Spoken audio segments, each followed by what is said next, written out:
Hi అండి. ఇవాళ నేను ఈ వీడియోలో టేస్టీగా మిరియాల రసం ఎలా చేసుకోవాలో చూపించబోతున్నానండి. ఈ రసాన్ని మనం అన్నంతోనే కాదు, గ్లాస్‌లో పోసుకొని కూడా తాగొచ్చండి. అంత టేస్టీగా ఉంటుంది. నేను చూపించిన ప్రాసెస్‌లో మీరు కూడా ఒక్కసారి ట్రై చేసి చూడండి. డైలీ ఖచ్చితంగా మీ కిచెన్‌లో ఇదే చేసుకుంటారు. అంత బావుంటుంది.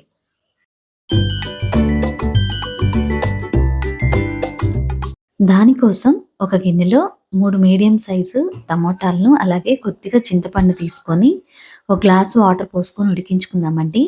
ఇది ఉడికేలోగా మనము రసానికి కావాల్సిన మసాలాను కూడా ప్రిపేర్ చేసేసుకుందాం. మిక్సీ అయితే వేసుకోవద్దండి. ఇలా రోట్లోనే నూరుకొని వేసుకోండి. చాలా టేస్టీగా ఉంటుంది.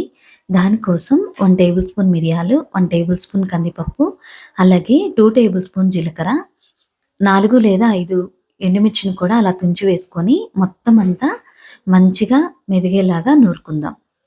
స్మూత్‌గా మనకు మిక్సీలో వేసినట్టు రాకపోయినా బావుంటుందండి.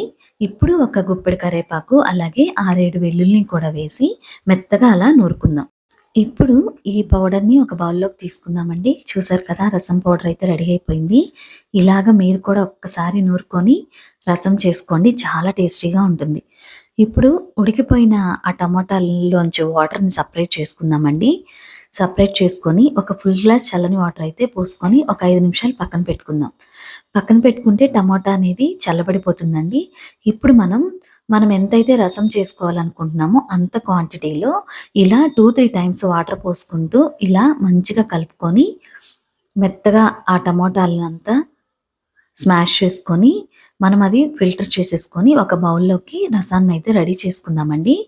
చూసారు కదా! మళ్ళీ సెకండ్ టైమ్ కూడా వాటర్ పోసుకొని నేను ఆ వాటర్‌ని సెపరేట్ చేసుకుంటున్నానండి. ఇలా మొత్తం అంతా ఫిల్టర్ పట్టేసుకొని మనం రసాన్నయితే ఇంకొద్దిగా వాటర్ పోసుకొని రెడీ చేసుకుందామండి. ఇలా రెడీ చేసుకున్న రసంలో 2 టేబుల్ స్పూన్ సాల్ట్ వేసుకొని మొత్తం అంతా మంచిగా కలుపుకొని పక్కన పెట్టుకుందాం. ఇప్పుడు రసాన్ని మనం ఫైనల్‌గా తాలింపు వేసుకుంటున్నామండి.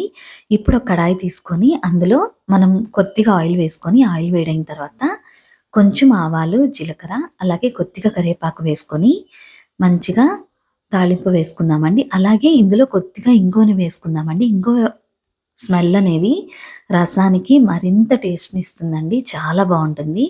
ఇప్పుడు అందులోనే కొద్దిగా పసుపుని కూడా వేసుకొని పచ్చి వాసన పోయేంత వరకు వేయించుకొని, మనం ఇందాక రెడీ చేసి పెట్టుకున్న ఆ రసం పౌడర్‌ని కూడా వేసి, అది మాడకూడదండి. మాడకుండా మంచిగా కలుపుకోవాలి. అలా కలుపుకున్న రసం పౌడర్‌లో మనం ఇందాక రెడీ చేసి పెట్టుకున్న ఆ రసాన్నంతా వేసేసుకొని మనం రసమైతే సిమ్‌లో పెట్టుకొని ఉడికించుకోవాలండి.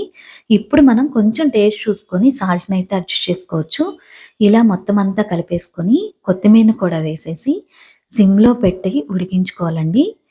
చూసారు కదా! మొత్తం అయితే అయిపోయింది. చాలా మంచి స్మెల్ వస్తుందండి.